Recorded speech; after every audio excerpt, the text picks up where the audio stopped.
ಎಲ್ಲ ಇದು ನಮ್ಮ ಜೀವನದೊಳಗೆ ನಡೀತಿರ್ತಕ್ಕಂಥದ್ದೇ. ಒಬ್ಬ ಪ್ರಯಾಣಿಕ ಇರ್ತಾನೆ. ಪ್ರಯಾಣಿಕ ಅಂತಂದ್ರೆ ಒಂದು ಊರಿಂದ ಇನ್ನೊಂದು ಊರಿಗೆ, ಒಂದು ಊರಿಂದ ಇನ್ನೊಂದು ಊರಿಗೆ ಪ್ರಯಾಣ ಮಾಡ್ಕೊಂತ ಹೋಗ್ತಿರ್ತಾನೆ. ಎಲ್ಲಿ ವಸತಿ ಇರ್ತಿದ್ದಿಲ್ಲ. ರಾತ್ರಿ ಆಯಿತು ಅಂತಂದ್ರೆ ಅಲ್ಲಿ ಒಂದು ದಿವಸ ಇರ್ತಿದ್ದ, ಮತ್ತು ಮುಂದಿನ ಊರಿಗೆ ಹೋಗ್ತಿದ್ದ. ಹಿಂಗೆ ಅವನ ಪ್ರಯಾಣ ಸಾಗಿತ್ತು. ಒಂದು ದಿನ ಎಲ್ಲಿಗೆ ಬಂದ ಅಂತಂದ್ರೆ ಒಂದು ಕಾಡಿನ ಅಂಚಿಗೆ ಬಂದ. ಸಮಯ ಭಾಳ ಆಗಿತ್ತು, ಸಾಯಂಕಾಲ ಆಗಿತ್ತು, ಇನ್ನೇನು ಕತ್ಲಾಗೋದಿತ್ತು. ಕಾಡಿನ ಅಂಚಿಗೆ ಬಂದಿದ್ದ. ಅವ ಹೋಗ್ಬೇಕಾಗಿದ್ದು ಊರು ಯಾವ ಕಡೆ ಇತ್ತು ಅಂತಂದ್ರೆ ಆ ಕಾಡಿನ ಆಚೆ ಕಡೆ ಇತ್ತು. ಇನ್ನೇನು ಸ್ವಲ್ಪ ಹೊತ್ತಿನೊಳಗೆ ಕತ್ಲಾಗ್ತಿತ್ತು. ಆದ್ರೆ ಅವ ಹೋಗ್ಬೇಕಾಗಿದ್ದ ಗುರಿ, ಆ ಹೋಗ್ಬೇಕಾಗಿದ್ದ ದಾರಿ ಎಲ್ಲಿತ್ತು? ಕಾಡಿನ ಆಚೆ ಬಾಜು ಇತ್ತು. ಇವನಿಗೆ ಚಿಂತೆ ಇತ್ತು, ಇನ್ನು ಕತ್ಲಾಗ್ತದ, ಇನ್ನು ಸ್ವಲ್ಪ ಹೊತ್ತಿನಲ್ಲಿ ನಾನು ಹಿಂಗೆ ಹೋದ್ನಿ ಅಂತಂದ್ರೆ ಈ ಕಾಡಿನೊಳಗೆ ಇರ್ತಕ್ಕಂಥ ವನ್ಯ ಮೃಗಗಳ ಪ್ರಾಣಿಗಳ ನನ್ನ ತಿಂದು ಹಾಕಿಬಿಡ್ತಾವ, ಏನು ಮಾಡೋದು ಅಂತ ವಿಚಾರ ಮಾಡ್ಕೊಂತ ಕುಂತ. ಹೋಗ್ಬೇಕಾದ್ರೆ ಆಗೈತೆ, ಆಚೆ ಕಡೆ ಕಾಡಿನ ಆಚೆ ಕಡೆ ಬಾಜು ಏನು ಊರೈತಲ್ಲ ಅಲ್ಲಿ ಹೋಗ್ಬೇಕಾಗ್ಯದ. ಆದ್ರೆ ಇನ್ನೊಂದು ಸ್ವಲ್ಪ ಒಳಗೆ ಕತ್ಲಾಗ್ತದ, ಏನು ಮಾಡೋದು ಅಂತ ವಿಚಾರ ಮಾಡ್ಲಕತ್ತ. ಹಂಗೆ ಇಲ್ಲಿ ಏನಾದರೂ ಸಿಗ್ತದನ ಅಂತೇಳಿ ಆ ಕಡೆ ಈ ಕಡೆ ನೋಡ್ತಿರ್ಬೇಕಾದ್ರೆ ಒಂದು ಸಣ್ಣ ಗುಡಿಸಲು ಕಾಣ್ತದೆ. ಇದನ್ನ ಚಂದಂಗೆ ಕೇಳ್ರಿ, ನಿಮ್ಮ ಜೀವನದೊಳಗೆ ಆಗ್ತಿರ್ತಕ್ಕಂಥ ಘಟನೆ ಇದು. ನಿಮ್ಮೆಲ್ಲರ ಜೀವನದಲ್ಲಿ ಆಗ್ತಿರ್ತಕ್ಕಂಥ ಘಟನೆ. ಅಲ್ಲೊಂದು ಸಣ್ಣ ಗುಡಿಸಲು ಕಾಣಿತು. ಆ ಗುಡಿಸಲಿನ ಒಳಗೆ ಒಬ್ಬ ಮಹಾತ್ಮರಿದ್ರು. ಆಯ್ತಪ್ಪ, ಇಲ್ಲಿ ಏನಾದರೂ ನನಗೆ ಸಹಾಯ ಸಿಗಬಹುದೇನೋ ಅಂತೇಳಿ ಆ ಪ್ರಯಾಣಿಕ ಆ ಮಹಾತ್ಮರ ಗುಡಿಸಲಿಗೆ ಹೋಗಿ ಕರೆದ. ಯಾರಿದ್ದೀರಿ ಅಂತೇಳಿ ಕರೆದಾಗ ಪೂಜ್ಯರು ಹೊರಗೆ ಬಂದರು. ಹೇಳಿದ್ರು, ಏನಪ್ಪ, ಏನು ಸಹಾಯ ಆಗಬೇಕಾಗಿದೆ ಕೇಳಿದಾಗ ಅವ ಹೇಳಿದ, ನಾನೊಬ್ಬ ಪ್ರಯಾಣಿಕ, ಒಂದು ಊರಿಂದ ಒಂದು ಊರಿಗೆ ಪ್ರಯಾಣ ಮಾಡ್ಕೊಂತ ಹೋಗ್ತೀನಿರಿಪ್ಪ.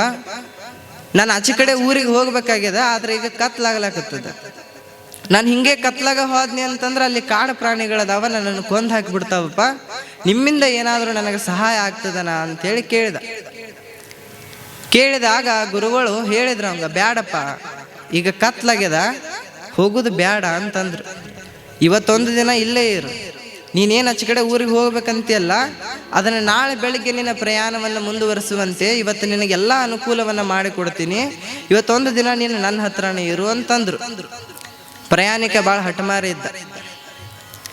ನಾನು ಇರಂಗಿಲ್ರಿ, ನಾನು ಹೋಗ್ಬೇಕಂದ್ರೆ ಹೋಗಬೇಕು, ನಿಮ್ಮಿಂದ ಏನಾದರೂ ಸಹಾಯ ಆಗ್ತಿತ್ತಂದ್ರೆ ಹೇಳ್ರಿ ಅಂತಂದ. ಗುರುಗಳು ಹೇಳಿ ನೋಡ್ರಿ, ಬ್ಯಾಡಪ್ಪ, ಕತ್ಲಾಗ್ಯದ, ಹೋಗಬೇಡ. ಕೇಳಿಲ್ಲ ಅಂದಾಗ ಒಂದು ಸಣ್ಣ ದೀಪ ತಂದ್ರು. ಒಂದು ಕೈಯಾಗ ಒಂದು ಎಣ್ಣೆ ತುಂಬಿದ ಮಡಿಕೆ ತಂದ್ರು. ನೀವು ಏನಂತೀರದು? ಮಡಿಕೆ, ಎಣ್ಣೆ ತುಂಬಿದ ಮಡಿಕೆ ತಂದ್ರು. ಒಂದು ಕೈಯಾಗ ದೀಪ, ಇನ್ನೊಂದು ಕೈಯಾಗ ಮಡಿಕೆ ಕೊಟ್ಟು ಏನು ಹೇಳಿದ್ರು ಅಂತಂದ್ರ, ಈ ದೀಪ ಈ ಕತ್ತಲೆ ಒಳಗೆ ನಿನ್ನನ್ನ ಆ ಊರಿಗೆ ತಲುಪಿಸ್ತೈತಿ. ಯಾಕಂತಂದ್ರೆ ದೀಪ ಇದ್ದಲ್ಲಿ, ಬೆಳಕಿದ್ದಲ್ಲಿ ಪ್ರಾಣಿಗಳು ಬರಂಗಿಲ್ಲ. ಈ ದೀಪ ಏನ್ ಮಾಡ್ತದ ಅಂತಂದ್ರೆ ನಿನ್ನನ್ನ ಈ ಕಾಡನ್ನ ದಾಟಿಸ್ತದ. ಆದ್ರೆ ಒಂದು ವಿಚಾರ ನೀ ಏನು ನೆನಪಿಟ್ಕೊಳ್ಬೇಕು ಅಂತಂದ್ರ, ಈ ಗಡಿಗೆ ಏನೈತಲ್ಲ, ಎಣ್ಣೆ ತುಂಬಿದ ಗಡಿಗೆ, ನೀನು ಎಲ್ಲಿ ನಿಲ್ಲಲ್ದೆ ಸ್ವಲ್ಪ ಹಾಕೊಂತ ಆ ಊರಿಗೆ ನಡ್ಕೊಂತ ಸ್ಪೀಡಾಗಿ ಹೋದೆ ಅಂತಂದ್ರೆ ತಲುಪ್ತಿ. ಅದನ್ನು ಬಿಟ್ಟು ಕಾಡಿನಲ್ಲಿ ಎಲ್ಲರೇ ನಿಂತು, ಎಲ್ಲರೇ ಕುಂತು ಮಲ್ಕೊಂಡು ವಿಶ್ರಾಂತಿ ಮಾಡಿ ಅತ್ತ ಇತ್ತ ನೋಡ್ಕೊಂತು ನಿಂತು ಹಂಗೆ ಮಾಡಿದೆ ಅಂತಂದ್ರೆ ಗಡಿಗೆ ಒಳಗೆ ಎಷ್ಟು ಎಣ್ಣೆ ಸಾಲಂಗಿಲ್ಲ, ಅಷ್ಟೇ ಸ್ವಲ್ಪ ಎಣ್ಣೆ ಐತಿ. ಸರಿಸಮವಾಗಿ ನೀನು ಓಡ್ಕೊಂತ ಆಚೆ ಕಡೆ ಊರಿಗೆ ಹೋದ್ರೆ ತಲುಪುವಷ್ಟು ಅಷ್ಟೇ ಎಣ್ಣೆ ಐತಿ. ಎಲ್ಲಿ ನಿಂದಿರಬಾರ್ದು, ನಿನ್ನ ಗುರಿ ಹತ್ತ ಮಾತ್ರ ನಿನ್ನ ಚಿತ್ತ ಇರಬೇಕು ಅಂತ ಗುರುಗಳು ಹೇಳಿ ಕೈಯಾಗ ಕೊಟ್ರು. ಅವಂಗ ಖುಷಿ ಆಯ್ತು. ಹೆಂಗಾರೆ ಆಗವಲ್ದ, ಊರಿಗೆ ಹೋಗಕ್ಕೆ ಒಂದು ಹಾದಿ ಸಿಕ್ತಲ್ಲ ಅಂತ ಖುಷಿ ಆಯ್ತು. ಒಂದು ಕೈಯಾಗ ಗಡಿಗೆ, ಒಂದು ಕೈಯಾಗ ದೀಪ ತಗೊಂಡ. ಗುರುಗಳು ಹೇಳಿದ ಮಾತು ಕಿವಿಯಾಗಿತ್ತು, ಎಲ್ಲಿ ನಿಂದಿರಬಾರ್ದು, ಅತ್ತ ಇತ್ತ ನೋಡಬಾರ್ದು, ಗಮನ ಎಲ್ಲಿರಬೇಕು ಅಂದ್ರೆ ಆಚೆ ಕಡೆ ಊರಿಗೆ ಹೋಗೋದ್ರ ಮ್ಯಾಗ ಅಷ್ಟೇ ಗಮನ ಇರಬೇಕು. ಕೈಯಾಗ ದೀಪ ಮತ್ತು ಎಣ್ಣೆ ಬಟ್ಲ ಹಿಡ್ಕೊಂಡು ಹೊಂಟ. ಅರ್ಧ ಹಾದಿ ಹೋಗಿದ್ದ. ಗುರುಗಳ ಮಾತು ಕಿವಿಯಾಗ ಇತ್ತು, ಎಲ್ಲಿ ನಿಂದಿರಬಾರ್ದು, ಅತ್ತ ಇತ್ತ ನೋಡಬಾರ್ದು, ಗುರಿ ಕಡೆನೇ ಗಮನ ಇರಬೇಕು. ಹಂಗ ಹೋಗ್ತಿರ್ಬೇಕಾದ್ರೆ ವಿಧಿ ಹೆಂಗಿರ್ತದ ಅಂತಂದ್ರೆ ನಾವು ಎಷ್ಟೇ ಮನಸ್ಸು ಗಟ್ಟಿ ಮಾಡವಲ್ಲಕ್ಕ, ಗುರು ವಿಧಿ ಪರಮಾತ್ಮ ನಮ್ಮನ್ನು ಒಂದಿಲ್ಲ ಒಂದು ಕಷ್ಟಕ್ಕೆ ಎದ್ದೇ ನೋಡ್ತಾನ. ಅಕ್ಕ ಸಾಲಿಗ ಬಂಗಾರ ಹೆಂಗೆ ತಿಕ್ಕಿ ಸುಟ್ಟು ಹೆಂಗೆ ಪರೀಕ್ಷೆ ಮಾಡ್ತಾನಲ್ಲ, ಹಂಗ ಸದ್ಗುರು ಆ ಪರಮಾತ್ಮ ಸಹಿತ ತನ್ನ ಭಕ್ತನನ್ನ ಬಹಳ ಪರೀಕ್ಷೆ ಮಾಡ್ತಾನೆ. ಅಷ್ಟು ಪರೀಕ್ಷೆ ಒಳಗೆ ನಾವು ಪಾಸ್ ಆಗಬೇಕು. ಇವಂಗ ಒಂದು ಪರೀಕ್ಷೆ ಬಂತಂದ್ರೆ ಅವ ಹಂಗ ಹೋಗ್ತಿದ್ದ, ದೀಪ ಹಿಡ್ದಿದ್ದ, ಕೈಯಾಗ ಎಣ್ಣೆ ಬಟ್ಲ ಹಿಡ್ದಿದ್ದ. ಹಂಗ ಹೋಗ್ತಿರ್ಬೇಕಾದ್ರೆ ಆ ಕಾಡಿನೊಳಗೆ ಒಂದು ಏನೋ ಮಿಂಚಿತ್ತು ಹಾದಿ ಬಾಜು. ಇವನಿಗೆ ತಲೆಯಾಗ ವಿಚಾರ ಹೋಗ್ಬಿಡ್ತು, ಏನದು ಮಿಂಚಿದ್ದು? ಎಲ್ಲಿ ನೋಡ್ತಿರಲ್ಲಿ ಎಲ್ಲಿ ಬೆಳಕಿಲ್ಲ. ಬೆಳಕಿರುವುದು ನನ್ನ ಕೈಯಾಗ ಅಷ್ಟೇ. ನಾ ಏನು ದೀಪ ಹಿಡ್ಕೊಂಡಿನಲ್ಲ, ಈ ದೀಪದೊಳಗೆ ಅಷ್ಟೇ ಬೆಳಕದ. ಈ ಬೆಳಕನ್ನ ಬಿಟ್ರೆ ಈ ಕಾಡಿನೊಳಗೆ ಎಲ್ಲಿ ಒಂದು ದೀಪ ಇಲ್ಲ, ಒಂದು ಬಲ್ಬ್ ಇಲ್ಲ, ಏನೂ ಇಲ್ಲ. ಇದು ಎಲ್ಲಿಂದ ಮಿಂಚಿತು ಅಂತ ನೋಡೋದು ಹಂಬಲ ಆಯ್ತು ಮನುಷ್ಯನಿಗೆ. ಹಂಬಲ ಭಾಳ ಕೆಟ್ಟ. ಒಮ್ಮೆ ಹಂಗಿಲ್ಲ, ಏನಿದು ನೋಡಬೇಕಂತೇಳಿ ಅವ್ಗೆ ಹಂಬಲ ಆಯ್ತು. ಹೋಗಿ ನೋಡೇ ಬಿಡೋನು ಗಪ್ಪ ಅಂತೇಳಿ ಹಿಂತಿರ್ಗಾಕತ್ತ ಗುರುವಿನ ಮಾತು ನೆನಪಾಯ್ತಂತ. ಗುರು ಹೇಳಿದ್ದ, ಎಲ್ಲಿ ನಿಂದ್ರಬಾರದು, ಆ ಕಡೆ ಈ ಕಡೆ ನೋಡಬಾರದು, ನಿನ್ನ ಗುರಿಯತ್ತ ಮಾತ್ರ ನಿನ್ನ ಚಿತ್ತ ಇರಬೇಕು ಅಂತ. ಗುರುಗಳು ಹೇಳಾರ ಬ್ಯಾಡ ಅಂತ ಒಂದು ಹೆಜ್ಜೆ ಮುಂದಿಟ್ಟ. ಮತ್ತು ಮನಸ್ಸು ಕೇಳಲಿಲ್ಲ, ಏನು ಒಂದು 5 ನಿಮಿಷ ನೋಡು ಅದ್ರಲ್ಲಿ ಏನಾಗುದೈತೇಳ ಅಂತ. ವಾಪಸ್ ಬಂದು ನೋಡ್ತಾನ, ಮಣ್ಣಿನ ಮಡಕಿತ್ತು.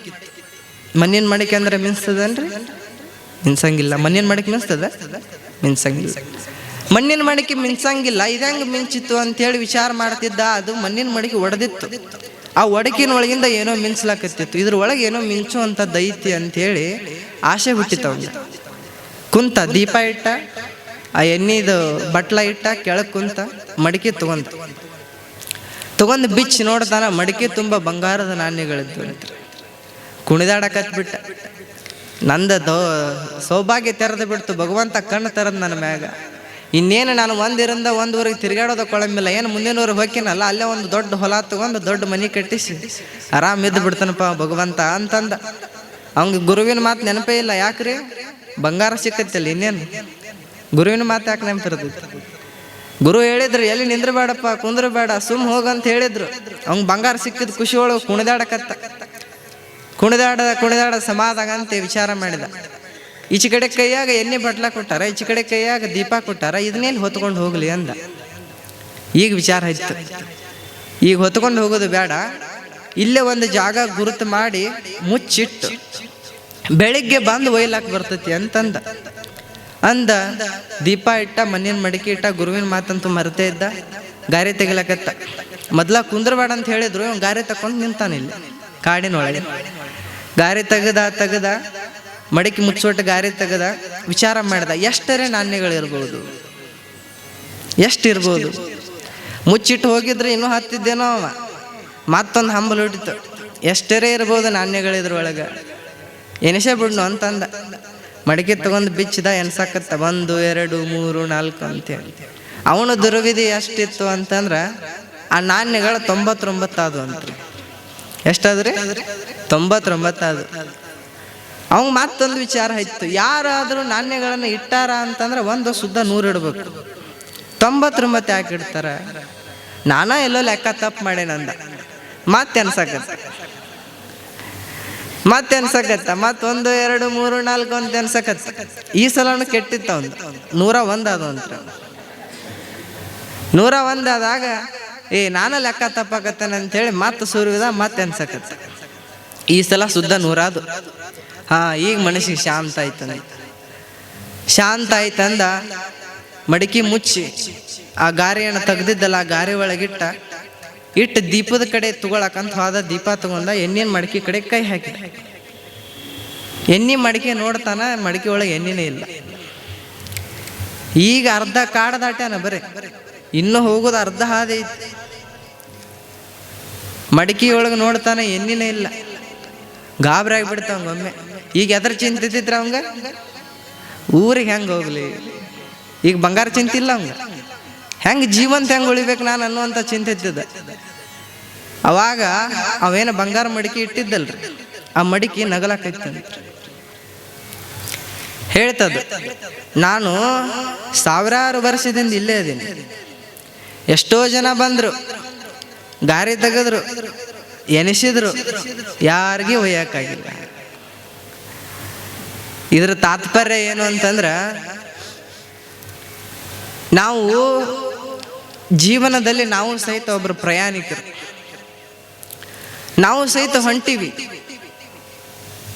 ಎಲ್ಲಿಗೆ ಹೊಂಟಿವಿ ಅಂತಂದ್ರೆ, ಆ ಭಗವಂತನ ಸನ್ನಿಧಾನವನ್ನು ಮುಟ್ಟಬೇಕು ಅಂತೇಳಿ ಹೊಂಟಿವಲ್ರಿ.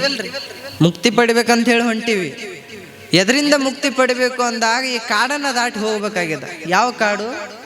ಸಂಸಾರ ಅಂತಕ್ಕಂಥ ಕಾಡು. ನಿಮಗೂ ಎಲ್ಲ ಒಂದು ಕಾಡು ಐತೆ ನಡ್ಬಾರ್ಕ. ಎಲ್ಲಿಂದ ಎಲ್ಲಿಗೆ ಐತಿ? ನೀವು ಈಗಿರುವಂಥ ಜಾಗದಿಂದ ಆ ಭಗವಂತನ ಸನ್ನಿಧಾನ ತಕ್ಕ ಒಂದು ಕಾಡು ಐತಿ. ನೀವು ಆ ಕಾಡನ್ನ ದಾಟಿ ಹೋಗ್ಬೇಕಾಗೈತಿ. ನಿಮಗೆ ಚಿಂತೆ ಇರ್ತೈತಿ, ಹಂಗೆ ಹೋಗೋದಪ್ಪ ಅಂತೇಳಿ ಗುರುಗಳು ಹೇಳ್ತಾರೆ. ಗುರುಗಳು ಒಂದು ಗಡಿಗೆಯಾಗ ಆಯಸ್ಸು ಕೊಡ್ತಾರೆ, ಎಣ್ಣೆ ಅಂತಕ್ಕಂಥ ಆಯಸ್ಸು ಕೊಡ್ತಾರ, ಜ್ಞಾನ ಅಂತಕ್ಕಂಥ ದೀಪ ಕೊಡ್ತಾರೆ. ಕೊಟ್ಟಾರಿಲ್ರಿ? ನೀವೆಷ್ಟೋ ವರ್ಷದಿಂದ ಶಾಸ್ತ್ರವನ್ನ ಕೇಳ್ಕೊಂತ ಬಂದಿರಿ. ನಿಮ್ಮ ಕೈಯಾಗೂ ದೀಪ ಕೊಟ್ಟಾರ, ಆಯಸ್ ಅಂತಕ್ಕಂಥ ಎಣ್ಣಿನೂ ಕೊಟ್ಟಾರ. ನೀವು ಕಾಡನ್ನ ದಾಟ್ಲಕತ್ತೀರಿ. ಆದ್ರೆ ಗುರುನು ಒಂದು ಮಾತನ್ನ ಹೇಳೋಣ, ಎದಕ್ಕೂ ಅಂಟುಕೊಳ್ಬೇಡಪ್ಪ, ನಿನ್ನ ಗಮನ ಎಲ್ಲಿರ್ಲಿ ಅಂತಂದ್ರೆ ಭಗವಂತನ ಸಾಕ್ಷಾತ್ಕಾರ ಆಗುವಂತಲ್ಲಿ, ಇಲ್ಲಿ ಭಗವಂತನ ಸನ್ನಿಧಾನವನ್ನ ಸೇರುವಂತಲ್ಲಿ ಅತ್ತ ಮಾತ್ರ ಗಮನ ಇರಲಿ, ಮತ್ತೆಲ್ಲಿ ಗಮನ ಕೊಡಬೇಡ. ನೀವು ಜೀವನದಾಗ ಹೊಂಟಿರಿ, ಭಗವಂತನ ದೀಪ ಆಯಸ್ ಅಂತಕ್ಕಂಥ ಎಣ್ಣೆ ಹಿಡ್ಕೊಂಡು ಹೊಂಟಿರಿ. ಅಲ್ಲಿ ಮಿನ್ಸ್ತದ, ಏನು ಮಿನ್ಸ್ತದ ಅಂತಂದ್ರೆ ಮಕ್ಕಳ ಮರಿ ಅಂತಕ್ಕಂಥದ್ದು ಮಿನ್ಸ್ತೈತಿ, ನಂದು ಹೊಲ ನಂದು ಮನಿ ಅಂತಕ್ಕಂಥದ್ದು ಮಿನ್ಸ್ತೈತಿ. ಅನಿಸ್ತೈತಿ ಗುರು ಹೇಳಾನಪ್ಪ ಎದಕ್ಕೂ ಅಂಟ್ಕೊಳ್ಬಾರ್ದು, ಭಗವಂತನ ನಾಮಸ್ಮರಣೆ ಅಟ್ಟ ಮಾಡಬೇಕು ಅಂತ ಅನಿಸ್ತೈತಿ. ಮತ್ತೊಂದು ಕ್ಷಣಕ್ಕೆ ನನ್ನ ಮಕ್ಕಳಿಗೆ ಆಗಬೇಕು, ನನ್ನ ಮೊಮ್ಮಕ್ಕಳಿಗೆ ಆಗಬೇಕು, ಅವ್ರ ಮಕ್ಕಳಿಗೆ ಆಗಬೇಕು ವಿಚಾರ ಬರ್ತಾವತ್ತಿಲ್ಲ. ಏನಿಸ್ತೀರಿ? 10 ಲಕ್ಷ ರೂಪಾಯಿ ಆಗ್ಯಾವ, ಮಗಳ ಮದುವೆ ಒಂದು ಆಗ್ತದ, ಮನಿ ಒಂದು ಆಗ್ತದ, ಸಾಕು. ಆಮ್ಯಾಗ ಮತ್ತೊಂದು ವಿಚಾರ ಬರ್ತೈತಿ, ಮಗಳ ಮದುವೆ ಆಯಿತು, ಮನಿ ಆಯಿತು, ಅವ್ರ ಮುಂದಿನ ಸಂಸಾರಕ್ಕೆ ಬೇಕಲ್ಲ, ಮತ್ತೊಂದು 10 ಲಕ್ಷ ರೂಪಾಯಿಗಳಾಗ್ತದೆ, ಮತ್ತೊಂದು 10 ಲಕ್ಷ ರೂಪಾಯಿಗಳಾಗ್ತದೆ. ಮನುಷ್ಯ ಹೆಂಗೆ ಗೋಳೆ ಹಾಕ್ತಾನ ಅಂತಂದ್ರೆ ಅದಕ್ಕೆ ಮಿತಿನೇ ಇಲ್ಲ. ಅವನಿಗೆ ಸಾಕಂತ ಯಾವಾಗ ಅನಿಸೋದೇ ಇಲ್ಲ. ಎದ್ರೊಳಗೆ ಸಾಕು ಅನಿಸ್ತದ ಅಂದ್ರೆ ಊಟ ಮಾಡೋದ್ರೊಳಗೆ ಅಷ್ಟು ಸಾಕು ಅನಿಸ್ತದೆ, ಮತ್ತು ಎದ್ರೊಳಗೂ ಮನುಷ್ಯನಿಗೆ ಸಾಕಂತ ಅನಿಸೋದಿಲ್ಲ. ಗುರು ಕೊಟ್ಟಿರ್ತಕ್ಕಂಥ ಆಯಸ್ಸು ಲಿಮಿಟೆಡ್ ಐತಿ, ಸ್ವಲ್ಪನೇ ಐತಿ, ಮಿತಿ ಐತಿ ಅದಕ್ಕೊಂದು. ಆ ಆಯಸ್ಸಿನೊಳಗನ ಆ ಜ್ಞಾನದ ದೀಪವನ್ನು ಇಟ್ಕೊಂಡು ನೀವು ಗುರಿಯನ್ನು ತಲುಪಬೇಕಾಗೈತಿ. ಅಂಥ ಸಂದರ್ಭದೊಳಗೆ ಮಿಂಚುವಂಥ ಈ ಮೋಹ ಅಂತಕ್ಕಂಥ ಮಾತನ್ನು, ಈ ಎಲ್ಲ ಏನು ಅರಿಷಡ್ ವರ್ಗಗಳೇನು ಇರ್ತಾವಲ್ಲ, ಇವುಗಳನ್ನು ತ್ಯಜಿಸಿ ನಿಮ್ಮ ಗುರಿ ಏನೈತಿಲ್ಲ ಭಗವಂತನ ಸನ್ನಿಧಾನವನ್ನು ಅದನ್ನು ಸೇರುವುದನ್ನು ಮಾತ್ರ ನಿಮ್ಮ ಗಮನದಲ್ಲಿ ಇಟ್ಕೊಳ್ಬೇಕು. ನಿಮ್ಮ ಜ್ಞಾನ ದೀವಿಗೆನ ಹಚ್ಚಲಿ ಅಂತೇಳಿ ಸಾಕಷ್ಟು ಮಹಾತ್ಮರ ಈ ವೇದಿಕೆ ಮೇಲೆ ಆಸೀನರಾಗ್ಯಾರ. ತಾವೆಲ್ಲರೂ ಸಹಿತ ಅವರ ಮಾತುಗಳನ್ನು ಕೇಳ್ರಿ, ತಮ್ಮ ತಮ್ಮ ಜೀವನವನ್ನು ಉದ್ಧರಿಸಿಕೊಳ್ರಿ ಅಂತ ಹೇಳ್ತಾ ಇನ್ನೆರಡು ಮಾತುಗಳನ್ನು ಸದ್ಗುರುವಿನ ಪಾದದಲ್ಲಿ ಅರ್ಪಿಸುತ್ತೆ. ಸಹಿತ ಇಲ್ಲಿಗೆ ಆಗಮಿಸಿರಿ. ಯಾಕೆ ಗುರುವಿನ ಮಾತನ್ನ ಕೇಳಬೇಕು ಅಂತಂದ್ರೆ, ತಾವೆಲ್ಲರೂ ಸಹಿತ ನನ್ನನ್ನು ಹಿಡಿದ ತಾವೆಲ್ಲರೂ ಸಹಿತ ಜೀವನದೊಳಗೆ ಬಂದಿಲ್ಲದ ಒಂದು ಕಷ್ಟಗಳನ್ನು ಇಟ್ಕೊಂಡಿರ್ತೀರಿ, ಬಂದೇ ಬರ್ತಾವೆ. ಯಾಕಂತ ಹೇಳ್ತಾರೆ ಹಿರಿಯರು. ಜೀವನ ಅಂತಕ್ಕಂಥದ್ದನ್ನ ಎದಕ್ಕೆ ಹೋಲಿಸ್ತಾರ ಅಂತಂದ್ರೆ ಒಂದು ಕೆಸರಿನ ಗುಂಡಿಗೆ ಹೋಲಿಸ್ತಾರೆ.